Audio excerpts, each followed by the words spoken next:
Zigler, and I'm one of the general surgeons, and then Dr. Bader is the other general surgeon that does screenings for colon cancer. So we're going to keep eating lunch, eating away, and we'll talk a little bit about how we screen for colon cancer. I'm ready for the next one. Okay. I don't have a clicker. So first, what is colon cancer? So it's the third most common diagnosed cancer, excluding different types of skin cancers. So it's in both males and females. It's slightly higher in males than it is in females. So every year there's about 153 cases that are diagnosed, and just anyone that is living today has a 4% chance risk of getting colon cancer at some point. The risks change based on family histories and polyps and things like that we'll go into, but just anyone without any history has a 4% lifetime risk. And then it is the third leading cause of cancer-related deaths in the United States.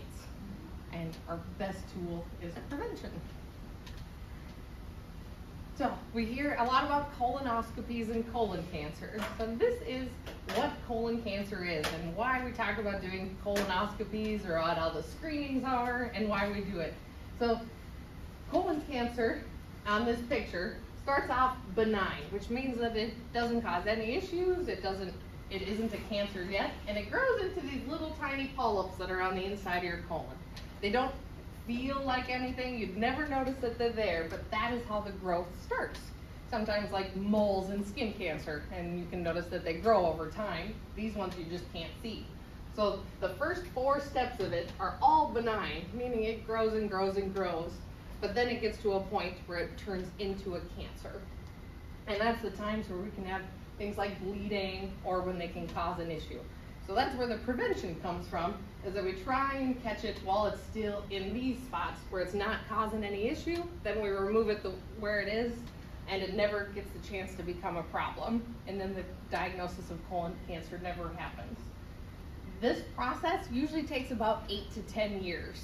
So that's where the recommendation of once you turn a certain age, then we do a colonoscopy every 10 years, or we drop it down to every 5 years if we do find polyps, because the goal is to not let it grow over 8 years so it becomes a problem. This is a picture of why we started screening for colon cancer when we do.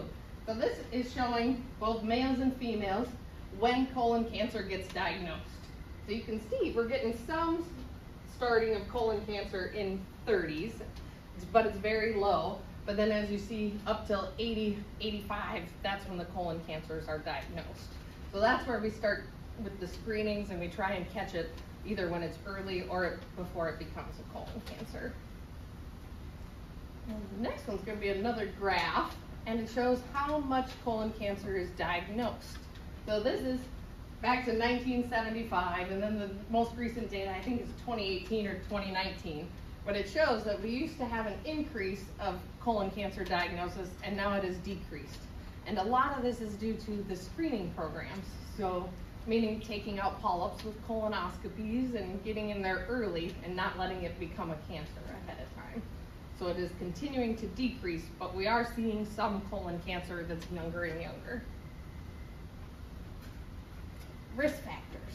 So anyone can get colon cancer, even if you don't have any risk factors. But the main ones are just being over the age of 45.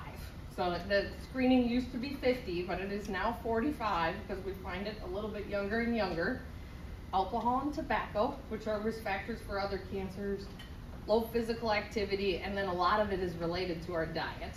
So high fat, low fiber kind of diets, the typical American diet, and the food that's easiest to get a hold of, unfortunately.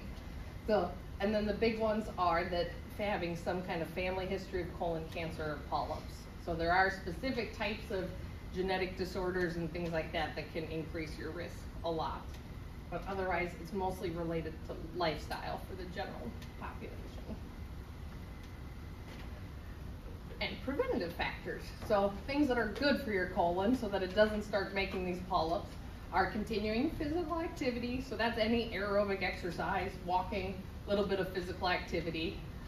Diets high in fruits and vegetables, so that's the fiber, and then fiber supplementation.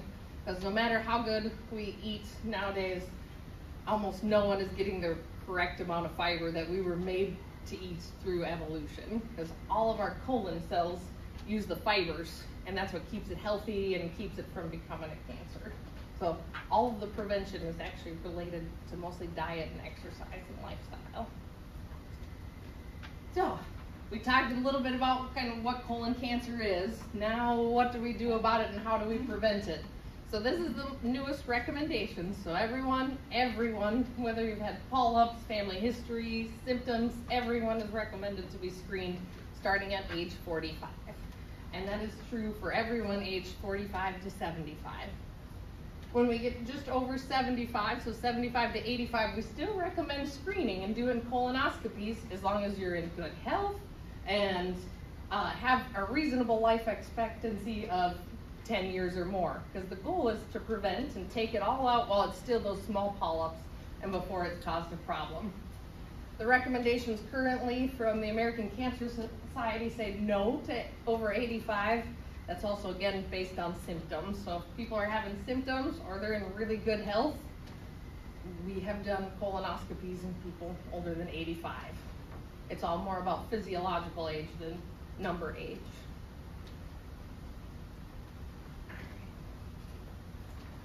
So how do we screen? The most common one is colonoscopy. So that requires you to do a bowel prep though. So the day before, you gotta clean everything out so that you can be able to see the colon polyps.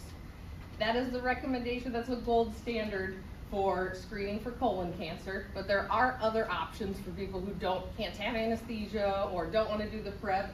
And one of those is called a Cologuard, which is seen a lot on TV currently. And it requires sending in a stool sample, and then they look for DNA in the stool for those polyps, for cancers, things like that. If it comes back a positive screen, so meaning that there's a risk for it, the next step is to go and do a colonoscopy and find a polyp. If it comes back negative, it's very good, meaning that there's no polyps or anything, but that gets repeated every 3 years.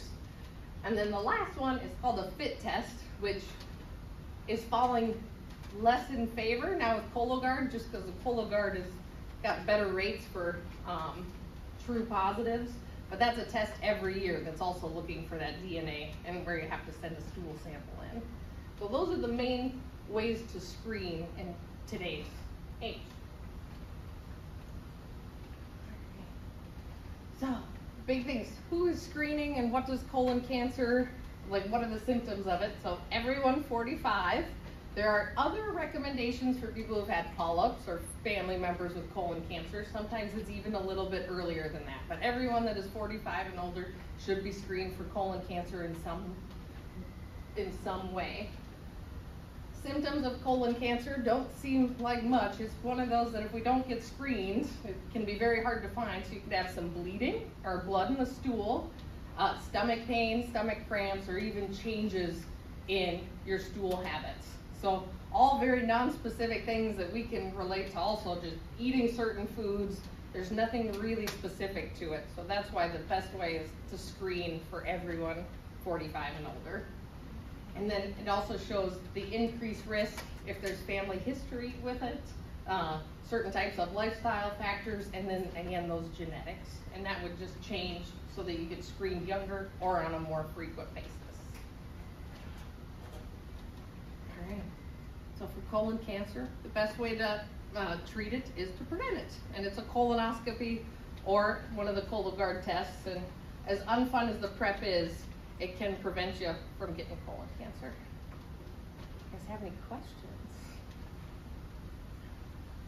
Can you tell whenever you're doing a colonoscopy the difference between like mature polyp and an adenocarcinoma?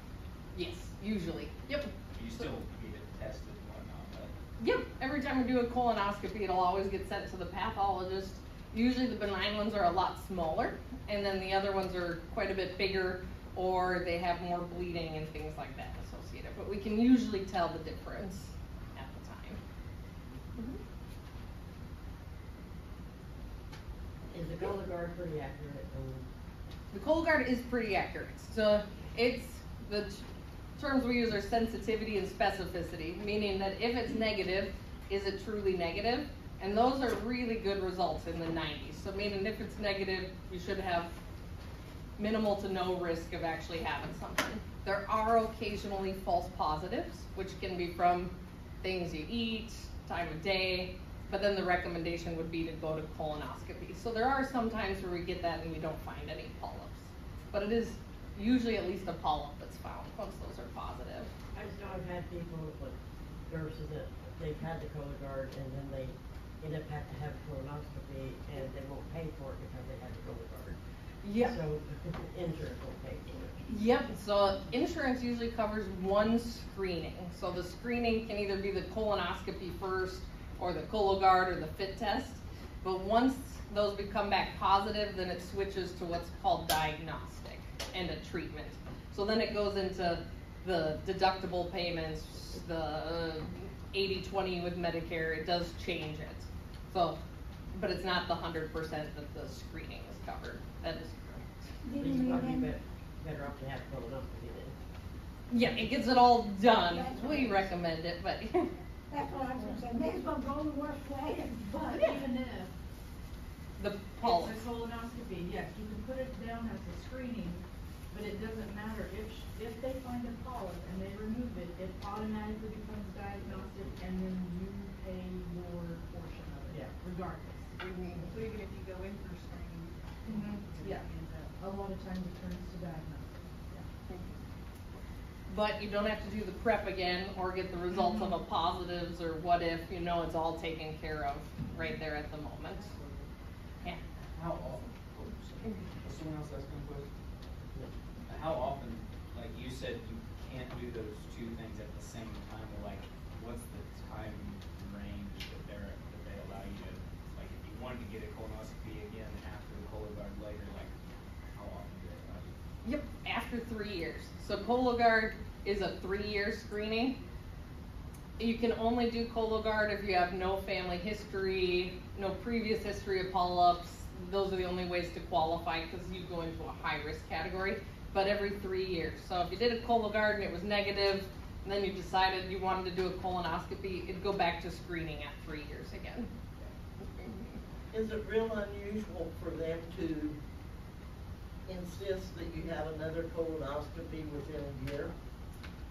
Usually when it's within a year, it's that there was a large polyp that was seen. So one of them that's kind of getting close to a possible cancer, and it's just to make sure that it's not coming back or that it was all removed.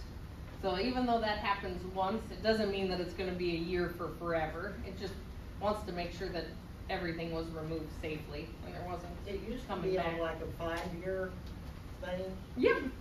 Once you find polyps, you stay on every 5 years for screening. But if they find nothing, then you get to stay on every 10 years. Well, it all depends on I'm your... not that lucky. Lots of people have polyps. Lots of them do. Well, I mean, it should totally clean you out. But then if you go in for your colonoscopy and they tell you that it didn't show cleaned out, what's that all about? Everyone is a little bit different, and it all depends on what you ate in the last couple of weeks. You could take a colonoscopy prep one day and it goes right through you, and then the next day it might not go through as fast. Sometimes we recommend doing it sooner if you can't see for the small polyps, but usually it's pretty cleaned out. Usually. Sometimes it's just bad luck or a bad set of prep, but usually it works pretty well. We try and stay on the edge of too clean rather than not clean enough because we know that it's not fun to go back and do it again. Yeah. Sometimes on the floor we get calls, people doing their prep, and they start throwing up too, and they wanna know if that's okay. Does it still working if they throw up the stuff that they bring? Yes, it is still working. That is the hardest part. It's a large volume of stuff and it ends up pretty salty. We usually try and recommend them if we get into the office even to space it out a little bit more, give themselves a little break. As long as it's clear by the time it's coming out, it worked. We can also tell them if it's coming out clear that they can stop and don't have to do anymore. Everyone gets it a little bit different, and having an upset stomach or throwing up one time doesn't even mean that it'll happen the next time they have a prep. It's all gut is changing all the time. One of your slides with the screening tools on it, Mhm. had like a CT something, I was trying to read it, but it was a little blurry. What was that? Which one? So it's called a CT colonography. I don't remember which slide it's on. This one, probably. Yeah. Yep. It is, you still have to do the bowel prep for it, and it's one of them, so you have to do a bowel prep, and if they see something, you have to get a colonoscopy afterwards. So it is sometimes used if you can't have anesthesia, or if it is a colonoscopy that can't be completed.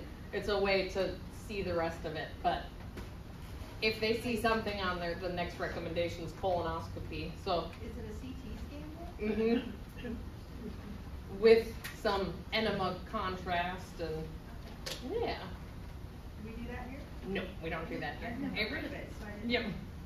It requires a few special programs and contrasts and things, so it's not something that we do here, but it is an option for some people, but they can't remove the polyps like with the colonoscopy. Well, enjoy lunch. Thanks, guys. Thank you.